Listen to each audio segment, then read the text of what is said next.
लागू किया गया ना, तो उसके उपलक्ष्य में ये तीसरा साल है, ये लागू किया गया था। तो ये थर्ड ईयर है, तो तीसरी वर्षगांठ है इसकी। और माननीय प्रधानमंत्री जी 29 RTPO में एक राष्ट्रीय शिक्षा समागम करके प्रोग्राम है, उसका उद्घाटन करेंगे। और वहाँ पर हम इस पूरे प्रोग्राम के लिए स्टॉल लगाए गए हैं, नीति में क्या क्या प्रावधान किए गए हैं उसके बारे में पूरा जो आपको मतलब ब्यौरा देंगे माननीय प्रधानमंत्री जी। और पूरा वहाँ 2 दिन का एक प्रोग्राम होगा, जिसमें जाकर सभी लोग जाकर देख सकते हैं कि NEP 2020 में क्या क्या किया जाए। तो जो इसकी डिटेल्स है वो मैं आपको थोड़ा सा बता देता हूँ। आप इसको देखिएगा, हालांकि हमने इसको बना दिया है, तो आप लोग इसमें मैं आपकी कॉपी भी दे दूँगा जी।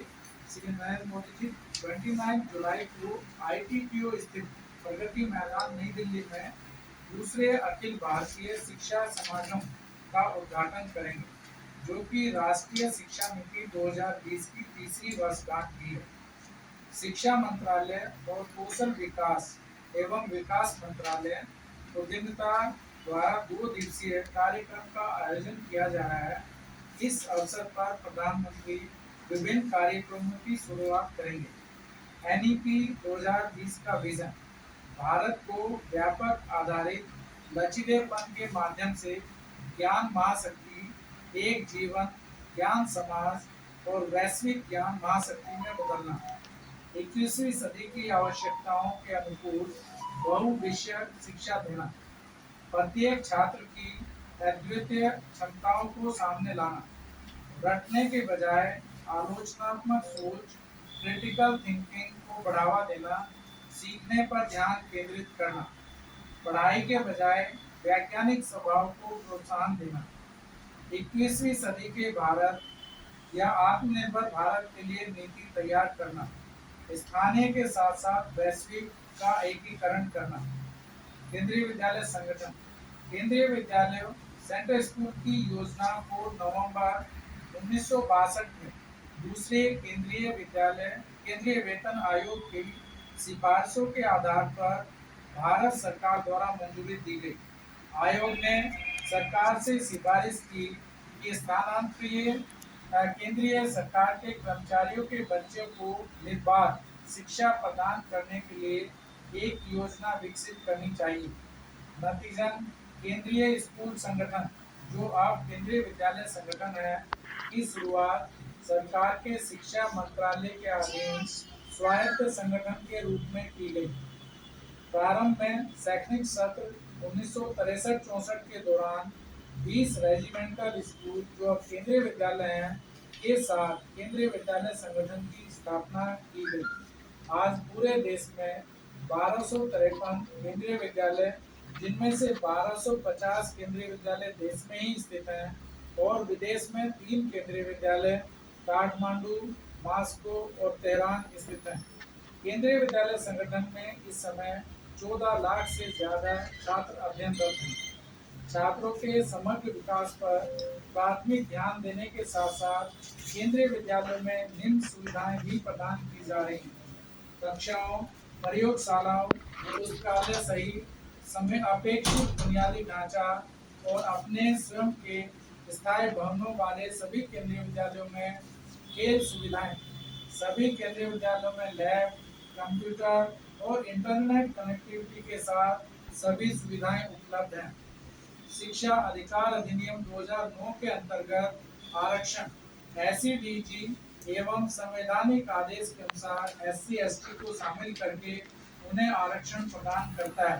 2020 से OBC एवं दिव्यांग छात्रों के लिए भी विशिष्ट आरक्षण दिया गया है। एक भारत श्रेष्ठ भारत और विभिन्न ओलंपियाड के माध्यम से तथा योग, खेलकूद, विज्ञान प्रदर्शनी, बाल विज्ञान कांग्रेस, सामाजिक विज्ञान प्रदर्शनी जैसे विभिन्न कार्यक्रमों का आयोजन कर छात्रों को विविध अनुभव प्रदान करने का कार्य भी हम कर रहे हैं। छात्र विनिमय कार्यक्रम, NCC इकाइयाँ और स्काउट गाइड के माध्यम से छात्रों को विविध अनुभव प्रदान करने का कार्य भी हम कर रहे हैं। एक विशिष्ट दैनिक प्रार्थना के साथ छात्रों में भारतीयता को बढ़ावा देने का प्रयास भी हम कर रहे हैं। योग और समय समय पर अलग अलग सामुदायिक गीतों का गायन भी हम करते हैं।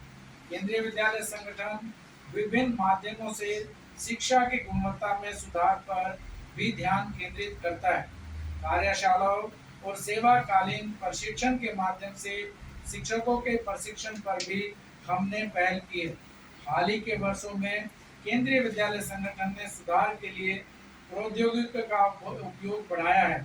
ऑनलाइन प्रवेश प्रणाली जैसे प्रशासनिक और परिचालन प्रक्रियाएं पूरे देश में प्रवेश स्तर पर प्रवेश के लिए शिक्षा शुल्क का ई संग्रह, ऑनलाइन ट्रांसफर पोर्टल, जैम के माध्यम से वस्तुओं और सेवाओं की खरीद वगैरह का कार्यक्रम भी हम चला रहे हैं। केवीएस में एनईपी कार्यक्रम, प्रवेश आयु का पुनर्निर्धारण। एनईपी इसके पुनर्गठन की बात करता है। शैक्षणिक प्रकृति एवं पाठ्यचर्या संबंधी आवश्यकताओं के आधार पर चरण 5+3+3+4 डिजाइन में, यानी कि फाउंडेशन स्टेज में 5 साल कक्षा 2 तक, प्रारंभिक चरण में 3 साल कक्षा 3 से 5 तक, मध्य चरण में 3 साल कक्षा 6 से 8 तक और माध्यमिक चरण के 4 साल कक्षा 9 से 12 तक की व्यवस्था एनईपी 2020 ने की है। एनईपी 2020 की सिफारिशों के अनुरूप 2022-23 से सभी केंद्रीय विद्यालयों में कक्षा 1 में प्रवेश की आयु शैक्षणिक वर्ष में संशोधित कर 6+ कर दी गई है। निपुण पहल, पढ़ने में दक्षता के लिए राष्ट्रीय पहल, समझ और संख्यात्मकता बढ़ाना, छात्रों की प्रगति पर नजर रखना, निपुण दस्तावेज में लक्ष्य या सीखने के परिणाम एलओ को कक्षावार सूचीबद्ध किया गया। सभी विद्यार्थियों द्वारा इन लक्ष्यों की प्राप्ति के लिए एफएलएन की प्राप्ति को सुनिश्चित करना है। इसलिए लक्ष्य प्राप्ति की दृष्टि से कक्षा 1, 2 और 3 के विद्यार्थियों की प्रगति को वेब एप्लीकेशन के माध्यम से इसे रिकॉर्ड करके इसकी निगरानी की जा रही है, जो PIMS से जुड़ा है। इसमें 2021-22 में कक्षा 1 के छात्रों के लिए इसे शुरू किया गया था और चालू वर्ष में कक्षा 3 तक के विद्यार्थी इसमें शामिल होंगे। शैक्षणिक सत्र 2022-23 में यह सुविधा कक्षा 1 व 2 तक की गई है। सत्र 2021-22 से सभी केवीएस के 1.2 लाख से अधिक छात्रों के संबंध में इसके लिए छात्र डाटा एकत्र किया गया था तथा 2022-23 में कक्षा 1 व 2 के छात्रों को इसमें शामिल किया गया था। छात्रों की उपलब्धि के स्तर को निर्धारित करने के लिए एक रूब्रिक्स भी विकसित किया गया है। प्रत्येक लक्ष्य के लिए हिंदी और अंग्रेजी दोनों भाषाओं के साथ साथ संख्यात्मक ज्ञान के लिए भी संबंधित शिक्षक बच्चों का मूल्यांकन प्रवेश, मध्य और अंत में करता है। हाल ही में सत्र 2023 के दौरान कक्षा 3 के छात्रों के लिए भी चयनित पीआरटी और एचएम का प्रशिक्षण किया गया है। बाल वाटिका, जैसा कि एनईपी 2020 में बताया गया है, सत्र 2022-23 में पायलट आधार पर स्थायी भवन वाले 49 केवी में 3+, 4+ और 5+ आयु वर्ग के लिए 3 बाल वाटिका कक्षाओं का एक खंड खोला गया और बाल वाटिकाओं की तीनों कक्षाओं में 5477 बच्चों को प्रवेश दिया गया। 50 केवी सत्र 2023-24 में इस सूची में जोड़े गए। इस उद्देश्य के लिए एनसीईआरटी पाठ्यक्रम और संसाधनों को अपनाया जा रहा है। वर्ष 2023-24 में 450 केंद्रीय विद्यालयों में बाल वाटिका 3 कक्षा 1 का सेक्शन प्रारंभ किया जा रहा है। केंद्रीय विद्यालय बाल बागपत में भी इस साल बाल वाटिका 3 का शुरुआत की गई है। बाल वाटिका वाले कक्षाओं के केंद्रीय विद्यालयों की संख्या 2023-24 में 500 पहुंच जाएगी। विद्या प्रवेश, एनसीईआरटी ने कक्षा 1 के लिए विद्या प्रवेश नाम से 3 महीने का खेल आधारित स्कूल तैयारी मॉड्यूल को विकसित किया है। मॉड्यूल अनिवार्य रूप से कक्षा 1 में प्रवेश करने वाले बच्चों के लिए लगभग 12 सप्ताह का विकासात्मक रूप से उपयुक्त निर्देश है, ताकि बच्चों के पूर्ण साक्षरता, पूर्ण संख्यात्मकता, संज्ञानात्मक और सामाजिक कौशल को बढ़ावा दिया जा सके। इसे शैक्षणिक वर्ष 2021-22 से देश भर के सभी केंद्रीय विद्यालयों में लागू कर दिया गया है।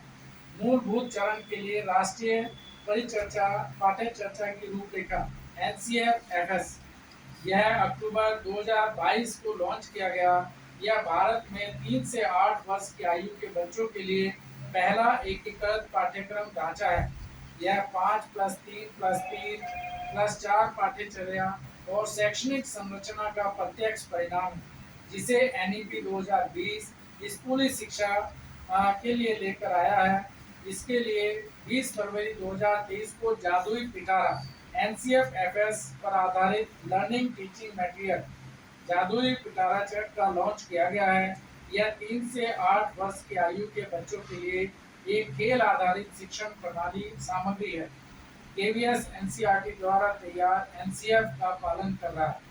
कौशल विषय वोकेशनल विषयों का क्रियान्वयन सुनिश्चित करने के लिए सभी केंद्रीय विद्यालयों में कक्षा 8वीं से बच्चों की स्कूली अवधि के दौरान शिक्षा एवं कौशल विकास हेतु कृत्रिम इंटेलिजेंस आर्टिफिशियल इंटेलिजेंस को एक व्यावसायिक रूप से विषय के रूप में पेश किया गया